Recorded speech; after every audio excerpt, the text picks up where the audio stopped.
شروع میں عاشورے کا روزہ مسلمانوں کے اوپر فرض تھا، بعد میں پھر اس کا فرض ہونا ختم ہو گیا، لیکن مستحب ہونا باقی ہے، جس کا خلاصہ یہ ہے کہ حضرت جابر بن سمورہ رضی اللہ تعالیٰ عنہ فرماتے ہیں کہ جب رمضان کے روزے فرض نہیں ہوئے تھے تو حضور صلی اللہ علیہ وسلم ہمیں عاشورے کا روزہ رکھنے کا حکم دیتے تھے، اور اس دن روزہ رکھنے پر ہمیں ابھارتے تھے اور ہمیں تاکید فرماتے تھے۔ پھر جب رمضان شریف کے روزے فرض ہو گئے تو پھر آپ ہمیں عاشورے کا روزہ رکھنے کا حکم بھی نہیں دیتے تھے، منع بھی نہیں کرتے تھے، تاکید بھی نہیں فرماتے تھے، لیکن آپ عاشورے کا روزہ رکھا کرتے تھے اور صحابہ کرام بھی رکھا کرتے تھے۔ چنانچہ دوسری حدیث میں ہے کہ جب آپ مکہ مکرمہ سے ہجرت کر کے مدینہ طیبہ تشریف لائے تو آپ نے دیکھا کہ یہودی عاشورے کا روزہ رکھتے ہیں۔ آپ نے ان سے پوچھا تم کیوں رکھتے ہو؟ کہا حضور یہ بڑا عظیم الشان دن ہے، اس دن اللہ تعالیٰ نے موسیٰ علیہ السلام کو اور بنی اسرائیل کو فرعون اور آل فرعون سے نجات عطا فرمائی تھی۔ فرعون نے بنی اسرائیل کو اپنا غلام بنایا ہوا تھا، ان کے لڑکوں کو تو وہ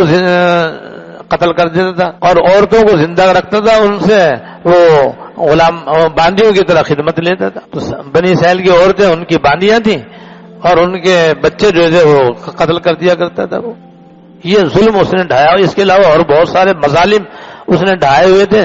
تو اللہ تعالیٰ نے حضرت موسیٰ علیہ السلام کی دعا کی برکت سے حضرت موسیٰ علیہ السلام کو بنی اسرائیل کو عاشورے کے دن فرعون اور اس کے قوم سے نجات عطا فرمائی تھی۔ فرعون اپنی قوم کے ساتھ اور اپنے لشکر کے ساتھ دریا نیل میں غرق ہو گیا اور اللہ تعالیٰ نے ان کو نجات دی۔ تو کہتے ہیں اس دن شکرانے میں حضرت موسیٰ علیہ السلام نے عاشورے کا روزہ رکھا تھا، کیونکہ وہ عاشورے کا دن تھا۔ آپ نے فرمایا کہ تم سے زیادہ تو ہم نے قریب ہے، لہذا آپ نے بھی رکھا اور صحابہ کرام نے بھی رکھا۔ لیکن ساتھ ساتھ بعض صحابہ کرام نے آپ کو یہ فرمایا کہ حضور یہ لوگ اس دن کی بڑی تعظیم کرتے ہیں، بڑا احترام کرتے ہیں، بڑی اس کی قدر کرتے ہیں۔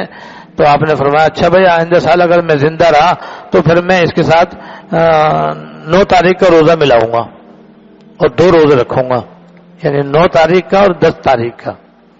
اس لیے افضل یہی ہے، افضل اور مستحب یہ ہے کہ جو مسلمان روزہ رکھے وہ 2 روزے رکھے، یا تو 9 اور 10 یا 10 اور 11۔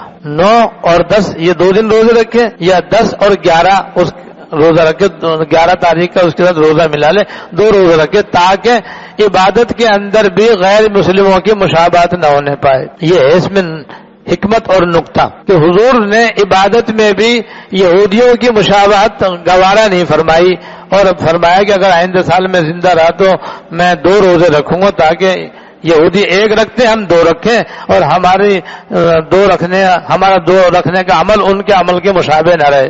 ہماری کیسی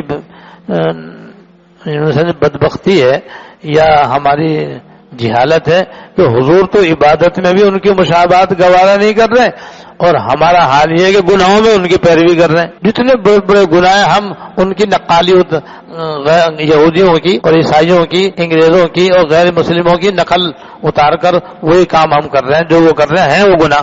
سبق لینا چاہیے نا کہ جب حضور عبادت میں بھی ان کی مشابہت گوارا نہیں کر رہے تو ہم گناہوں میں ان کی مشابہت اختیار کر رہے ہیں۔ اب وقت نہیں ہے کہ میں وہ مثالیں دوں آپ کو، آئندہ انشاءاللہ موقع ہو تو میں مثالیں دوں گا۔ میں ایک اور فضیلت بتلانا چاہتا ہوں، اور عاشورے کے روزے کی ایک فضیلت یہ ہے جو حدیث میں آئی ہے کہ آپ نے فرمایا جو عاشورے کا روزہ رکھے گا تو مجھے اللہ کی رحمت سے امید ہے کہ پچھلے 1 سال کے گناہ صغیرہ معاف ہو جائیں گے، پچھلے 1 سال کے گناہ صغیرہ معاف ہو جائیں گے۔ اس لیے 9 اور 10 کا یا 10 اور 11 کا روزہ رکھنا چاہیے۔ لیکن اگر کوئی بیمار ہے، کمزور ہے اور اس میں 2 دن کے روزہ رکھنے کی طاقت نہیں ہے تو اس کے لیے خالی عاشورے کا روزہ رکھنا بھی جائز ہے، اگرچہ خلاف اولا ہے اور مکروہ ہے، لیکن گنجائش ہے۔ بہرحال اگر کوئی بیمار ہو، کمزور ہو تو اس کو چاہیے کہ وہ ایک ہی رکھ لے، نہ رکھنے سے تو بہتر ہے نا۔